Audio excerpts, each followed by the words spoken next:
Broadside Books and HarperAudio present The Love Stories of the Bible Speak, 13 Biblical Lessons on Romance, Friendship, and Faith by Shannon Bream.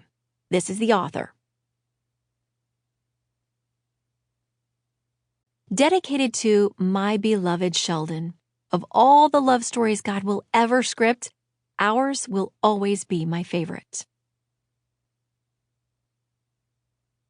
We love because He first loved us. 1 John chapter 4, verse 19. Introduction. I cry at weddings. A lot. It really doesn't matter how well I know the bride or groom. I'm just awestruck at the leap of faith two people are willing to take in vowing their lives and their hearts to each other. I remember being giddy with excitement as I walked to the altar, deeply in love with Sheldon and excited about the future we imagined we'd have together. Just before both my father and stepdad walked me down the aisle, my father looked at me and began to cry.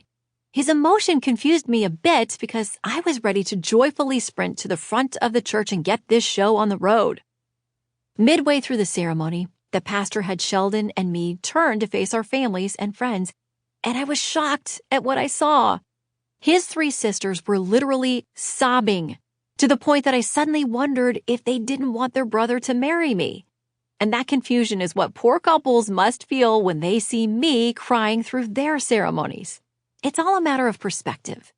Everyone at the wedding is thinking about that magical ingredient our hearts all long for, love. It's inspired captivating poems and sweeping symphonies, grand gestures, and ultimate sacrifices. But it's also found in the more mundane decisions like letting someone else have the last piece of birthday cake or caring for their wounds, physical or emotional. You see, everyone at that marriage ceremony may be thinking of a different facet of love. The young bride, like I was, is often bursting with optimism and thoughts of romance, though we had certainly walked through some fires before we got to the church that day.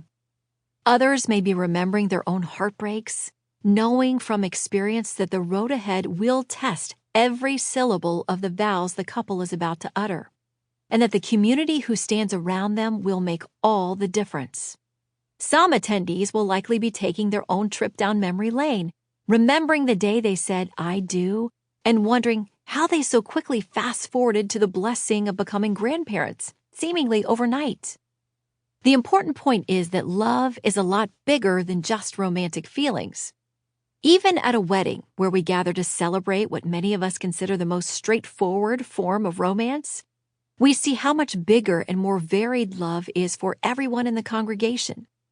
Similarly, in the Bible, there are all kinds of love stories, from the romance of Song of Solomon to the friendship of Paul and Barnabas to the love of Christ for us. Love is central to the Christian life, and particularly the way God defines it, not the world. I was struck by all of these themes when I sat down to reread 1 Corinthians 13 not long ago. If you've been to many church weddings, you've likely heard it, repeatedly. It's the most popular scripture reading of all time for marriage ceremonies. Someone even gave us a beautiful framed version done in calligraphy as a wedding gift. It's an inspiring, challenging reminder of what true love is actually supposed to be and how we should see it play out in our own lives. The first 4 verses begin by telling us that without love, pretty much anything else we do is worthless, void, meaningless. Forget power, money, fame, all the things the world values. In the economy of heaven, love is the only currency that matters. That's the first lesson. Love is not optional. If I speak in the tongues of men and angels but have not love, I am only a resounding gong or a clanging cymbal. If I have the gift of prophecy and can fathom all mysteries and all knowledge, and if I have faith that can move mountains but have not love, I am nothing.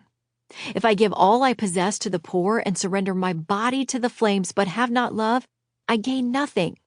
1 Corinthians chapter 13, verses 1 through 4. To recap, you can have the best oratorical skills, actually be able to see the future and understand the deepest puzzles of the universe, have unwavering faith, give away everything you have to those in need, and sacrifice your own life Sample complete. Ready to continue?